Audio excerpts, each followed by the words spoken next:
یہ قرآن یعنی کتاب روشن کی آیتیں ہیں، مومنوں کے لیے ہدایت اور بشارت ہے، وہ جو نماز پڑھتے اور زکوٰۃ دیتے ہیں اور وہ آخرت کا بھی یقین رکھتے ہیں۔ جو لوگ آخرت پر ایمان نہیں رکھتے، ہم نے ان کے اعمال ان کے لیے آراستہ کر دیے ہیں تو وہ بھٹکتے پھر رہے ہیں۔ یہی لوگ ہیں جن کے لیے برا عذاب ہے اور وہ آخرت میں بھی بہت نقصان اٹھانے والے ہیں۔ اور تم کو یہ قرآن اس حکیم و علیم کی طرف سے عطا کیا جاتا ہے۔ جب موسیٰ نے اپنے گھر والوں سے کہا کہ میں نے آگ دیکھی ہے، میں وہاں سے رستے کا پتہ لاتا ہوں یا کوئی شعلہ یعنی ایک انگارہ تمہارے پاس لاتا ہوں تاکہ تم آگ تاپو۔ جب موسیٰ اس کے پاس آئے تو ندا آئی کہ وہ جو آگ میں تجلی دکھاتا ہے بابرکت ہے، اور وہ جو آگ کے ارد گرد ہے، اور اللہ جو تمام عالم کا پروردگار ہے پاک ہے۔ اے موسیٰ، میں اللہ ہوں، عزت والا، حکمت والا، اور اپنی لاٹھی ڈال دو۔ سو جب اسے دیکھا تو اس طرح حرکت کر رہی تھی گویا سانپ ہے، تو پیٹ پھیر کر بھاگے اور پیچھے مڑ کر نہ دیکھا۔ فرمایا، اے موسیٰ، ڈرو مت، میرے پاس پیغمبر ڈرا نہیں کرتے۔ ہاں، جس نے ظلم کیا پھر برائی کے بعد اسے نیکی سے بدل دیا تو میں بخشنے والا مہربان ہوں۔ اور اپنا ہاتھ اپنے گریبان میں ڈالو، بے عیب سفید و روشن نکلے گا۔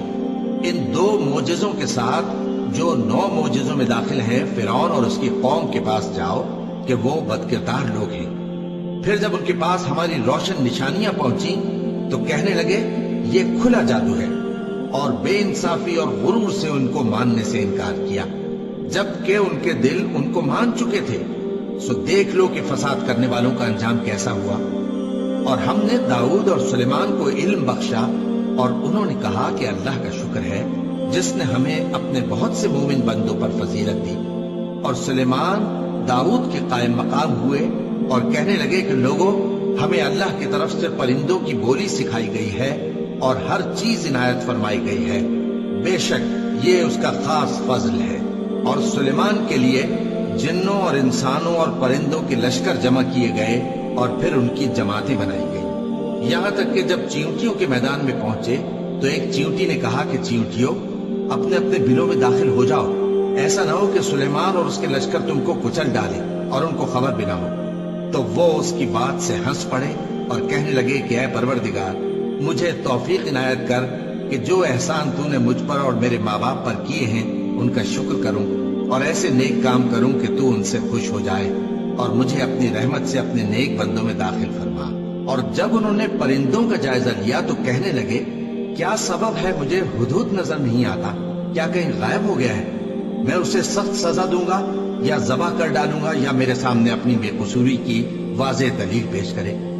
ابھی تھوڑی ہی دیر ہوئی تھی کہ ہدہد آ موجود ہوا اور کہنے لگا کہ مجھے ایک ایسی چیز معلوم ہوئی ہے جس کی آپ کو خبر نہیں، اور میں آپ کے پاس ملک سبا سے ایک یقینی خبر لے کر آیا ہوں۔ میں نے ایک عورت دیکھی کہ ان لوگوں پر حکومت کرتی ہے اور ہر چیز اسے میسر ہے، اور اس کا ایک شاندار تخت ہے۔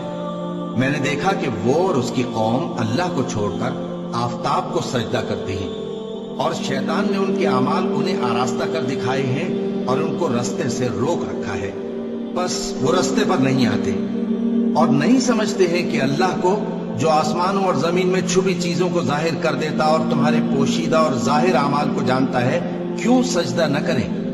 اللہ کے سوا کوئی عبادت کے لائق نہیں، وہی عرش عظیم کا مالک ہے۔ چونکہ آیت سجدہ تلاوت کی گئی ہے لہذا سامعین پر سجدہ واجب ہے۔ سلیمان نے کہا اچھا، ہم دیکھیں گے تو نے سچ کہا ہے یا تو جھوٹا ہے۔ یہ میرا خط لے جا اور اسے ان کی طرف ڈال دے، پھر ان کے پاس سے ہٹ جانا اور دیکھنا کہ وہ کیا جواب دیتی ہیں۔ ملکہ نے کہا کہ دربار والوں، مجھ تک ایک نامہ گرامی پہنچایا گیا ہے، وہ سلیمان کی طرف سے ہے، اور مضمون یہ ہے کہ شروع اللہ کا نام لے کر جو بڑا مہربان نہایت رحم والا ہے، بات اس کے یہ کہ مجھ سے سرکشی نہ کرو اور مطیع و فرما بردار ہو کر میرے پاس چلے آؤ۔ خط سنا کر کہنے لگی کہ اے اہل دربار، میرے اس معاملے میں مجھے مشورہ دو، جب تک کہ تم حاضر نہ ہو اور صلاح نہ دو میں کسی کام کا فیصلہ نہیں کیا کرتی۔ وہ بولے کہ ہم بڑے زوراور اور سخت جنگجو ہیں، اور حکم آپ کے اختیار میں ہے، تو جو حکم دیجیے گا اس کے انجام پر